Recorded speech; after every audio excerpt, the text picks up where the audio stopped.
Hello, my lovelies. Water signs, Cancer, Pisces, Scorpio. This is going to be your weekly reading.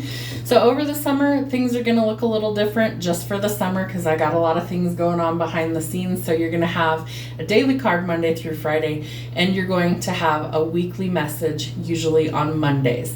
It might be spread out throughout the week, so check and see. If it's a collective reading, there's usually not timestamps. On the monthlies, you will also have a monthly message for the beginning of each month. That's going to be at the first of the month. June starts on Sunday, so Monday the 2nd is when all those readings will be up and available. So bear with me through the summer. I'm going to try and do some ghost hunting and things like that, but let's get to your reading. So Cancer, Pisces, Scorpio, let's see what we need to know for the week. So you're going to have a weekly message, and then you're going to have a monthly message at the beginning of the month. So that's what we're going to do for the summer, plus a daily card, and I will try and sprinkle some other readings in there as I have time. So we start with Lord Shiva, Transcendence. Rise up, honor your inner force, steps are being given, dance with the universe. This is a card about connecting to your spiritual self, and we all have one. Doesn't matter your religious background or beliefs, we all have a spiritual connection to something. So this wants you to overcome the obstacles and connect with the higher realms. That can be through prayer, meditation, being out in nature, however you connect best. And Krishna, devotion. Trust your spiritual guidance. Your commitment has been recognized. You are loved unconditionally. So it's really important that you realize that you are always connected to the divine. And if you feel like you're disconnected, that's an indication to spend some time connecting. What do we need to see for love for the week for water signs? Cancer, Pisces, Scorpio. Ooh, the clock. All right, something needs time or it's going to take some time. There could be some cycles coming to an end. It might be time to heal so that you can make some forward progress, right? Because we're transcending the obstacles. The coffee cup. Meeting and conversing, savoring the moment, feeling uplifted in friendship. You might have a friend invite you out for coffee. I feel like it's really an indication that we have to savor every moment. We have to live in the moment. It's like stop and smell the roses type energy, right? Not enough. Feeling frustrated in a relationship, lack of confidence, self-sabotage, fear or ego issues, and jealousy. Those are things we want to work through. You're always enough for the right people. Check the company you keep. Talking. Interested, conversing more, awaited message arrives. Text, call, email, or hovering. So it might take some more time, but I do feel like when the timing is right, this person's going to try and connect. Ooh, you might also be connecting with abundance. Keep a positive mindset, manifest exactly what you want. Use gratitude and bliss, right? Savor the moment, live in the moment. I feel like that's what's going to help you to achieve these. And the Grim Reaper. The relationship is over, no second chances. Grow and transform your life.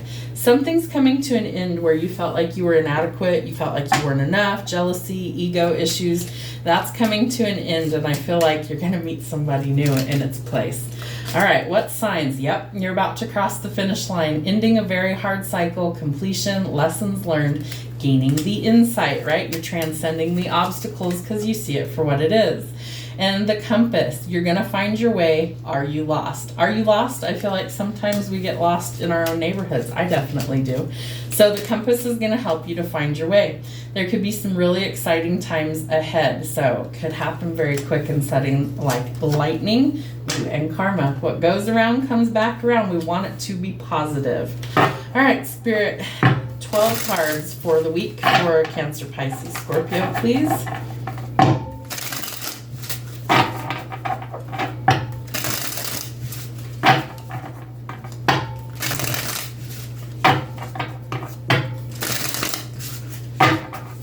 What do we need to see for the water signs? Thank you. Yeah, Six of Swords. You are definitely leaving something behind because it's ending. So wherever that happens to resonate, your relationship is changing. The Six of Swords says we're getting out of conflict and chaos and we're moving into calmer waters. It could also include new love. I do think for some of you, you've been in like a really lackluster situation and that things are definitely changing for you. It could happen quick. Could be a divine counterpart. This could be you or them. The Empress symbolizes abundance, creativity, inspiration, nurturing. She's also the softer side of tarot, so I feel like you're going to be in your divine feminine energy or your softer energy. We're getting out of this nightmare energy so that we can worry less anxiety. We're going to kind of boss up. I do feel like some of you are going through a major transformation. And the Queen of Swords indicates that you might have a lot of attention right now, good or bad. I also feel like you're attracting attention from somebody who could be a potential mate. So trust your instincts and intuition. There's some sort of hidden wisdom to be had in this situation. And you're going on a journey, right? So there's some sort of change, travel, transformation that's going on. You might have manifested these changes. Someone could be manifesting their divine counterpart here as well. Ooh, and you're due a victory. I love that. So you're going towards some really positive changes here. This is a long, hard battle, and you're about to cross the finish line. We have confirmation with that with our finish line card. So the moon tells us that things will be revealed. If something's not on the up and up, we're going to find out exactly what that is so we can let go of that. And we're going to drop the heavy load. We need to let go of the baggage there. And we've got to decide, is it worth the investment or not? Do we need to throw in the towel? The only caution with this, because we have the Six of Swords or Six of Wands here, is that we need to make sure that if it's a goal of ours, that we don't throw in the towel prematurely, because there's something that's about to pay off in a really big way if you're willing to do the work and stick it out. So planner, set some goals for your future. Remember, it's time for you to overcome these challenges. We're transcending obstacles. You are not lost. You just need to find your way. So planner, set some goals, because you're about to go in a new direction and it's going to be quite successful. So people might be knowing your name. How would you feel if you were a household name and everybody knew who you were? Because it might be happening. Have a great week.